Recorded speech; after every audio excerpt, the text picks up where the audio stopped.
여러분 안녕하십니까? 김왕식입니다. 여러분 고은 시인을 기억하시나요?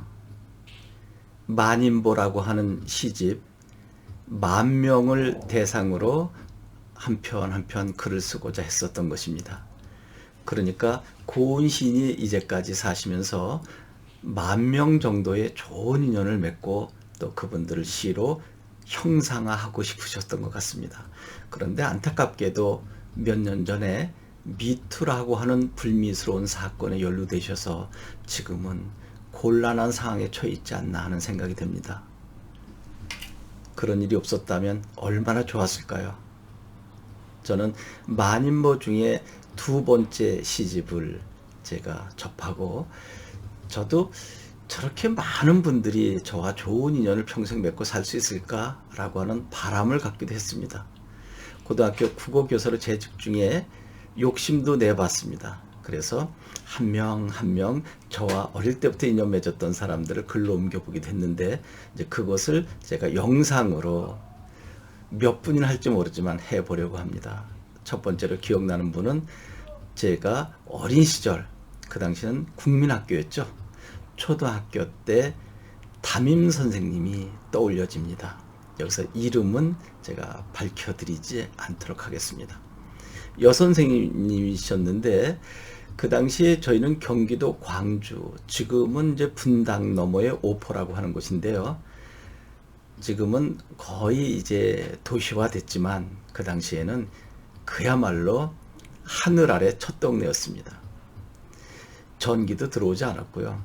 또 60년대 상황이니까 얼마나 환경이 또 생활 조건이 열악했겠습니까? 저는 늘 여기 손등이 항상 터져 있었고 피가 나와 있었습니다. 다른 사람보다 제가 깨끗하지 못해서 그런지 이걸 제대로 닦지 못하니까 여기 때가 묻어 있고 이것이 또 갈라져서 피가 나고 너무나 쓰라리고 아팠습니다. 그런데 그것을 바를 만한 연고도 제대로 없었던 것이죠. 그러면 이 때를 깨끗하게 닦으면 되지 않겠는가라고 했는데 뜨거운 물을 구하기가 그렇게 쉽지 않았습니다. 큰 가마솥에 이제 어머님께서 물을 끓입니다. 그러면 저희는 6남매이기 때문에 그 끓인 물로 세수도 해야 되고요. 또 발도 닦아야 되고요. 또 상하게 되면 목욕도 해야 되고요. 그리고 남는 물은 버릴 수 없어서 또 빨래도 해야 되고 이렇게 60년대 어린 시절을 보냈답니다. 그러니 6남매 중에 5번째였었던 제 차례는 거의 돌아오지 않고 또 돌아온다 하더라도 저는 나가서 구슬치기나 또 딱지치기 하는데 더 관심이 많았기 때문에 기회가 있어도 하지 않았었던 것 같습니다. 그러니까 늘 손이 터져 있었는데 그리고 이도 제대로 닦지 못했습니다. 그래서 저희가 학교 들어가게 되면 이제 정문을 지킵니다. 선생님들께서. 그리고 이를 닦았는지 안 닦았는지 확인해 보고 거기에 굵은 소금을 넣고 안 닦고 온 학생들은 거기서 그냥 손으로 왕소금을 넣고 닦고 그리고 들어가야 하는 시절이었으니 얼마나 참 열악한 환경이었습니까? 그때 칫솔 치약의 개념이 거의 없었던 것 같습니다. 그래도 그런 대로 이제 열악한 환경이지만 공부도 하고 지냈는데 그 당시 제가 한 4학년 때쯤 되었는데 새로 부임해 오신 선생님이 저희 첫 담임을 하셨습니다. 저희는 학급이 2학급 있는 학년이 있고 또 1학급밖에 없는 학년이 있었는데 저희는 다행히 2학급이 있었습니다. 그래서 1반, 2반이었는데 저는 2반에 이제 배정이 됐는데 그 선생님께서 한 2달 정도, 그러니까 3월, 4월 이렇게 됐겠죠. 그러니까 4월도 그 당시는 되게 추웠습니다. 그때도 손이 다 터져 있었죠. 그러더니 늘 다정다감한 선생님이셨는데 하루는 수업 다 끝나고 난 다음에 제가 가려고 그때는 이제 가방이 아니라 책보죠. 이렇게 보자기에 책, 남자는 이렇게 두르고 여자는 허리에 둘러매고 또 도시락을 그 당시는 변또라고 했습니다. 거기에 반찬이 뭐 김치밖에 더 있겠습니까? 두부나 아주 그것도 짜게 졸인 거. 그러면 그것을 이제 그 안에다가 이제 변또라고 하는 것을 놓고 책과 같이 싸게 되면 메고 뛰어다니니까 국물이 나와서 책은 또 이렇게 김치 국물 먹은 책이죠. 두터운 것을 이렇게 이제 서너 번 메고 다니고 그랬었는데요. 둘러 메고 다닌 거죠. 이제 그렇게 매려고 하고 있는데 선생님께서 왕식이 이리 와 그러는 거예요. 다른 때는 그 한 달 정도 이렇게 지나면서 다정다감하셨는데 그날따라 좀 쌀쌀맞은 듯한 느낌이었어요. 아, 내가 무엇을 잘못했지? 혼나려나? 그 당시는 종아리를 좀 때리셨어요. 여선생님도 그렇고 남자 선생님도 그렇고 그 당시는 좀 체벌이 있었거든요. 그래서 아, 내가 뭘 잘못했지? 그랬더니 제 손을 이렇게 보시더니 이거 봐라, 이거 다 텄잖아. 그리고 저를 이렇게 손을 좀 다정하게 잡자 끌고 가셨어요. 그래서 와, 이거 손이 터져서 이제 선생님한테 종아리 많이 맞겠구나 그랬는데 학교 밖으로 나가시는 거예요. 학교 뒤쪽에 사택이 있었습니다. 그 선생님은 이제 결혼하지 않으셨기 때문에 처녀 선생님 두 분이 거기서 숙식을 하고 계셨는데 다행히 그 선생님은 아직 퇴근 안 하셨고 이제 이 선생님만 이제 그 방에 들어가셔서 두 분이 한 방을 쓰시는 겁니다. 그 당시 석유 골로라고 했습니다. 석유 난로죠. 그래서 석유를 넣고 이렇게 심지를 돋우고 불을 붙여서 거기에서 이제 물을 조그만 대야에다가 이제 물을 끓이기 시작하셨습니다.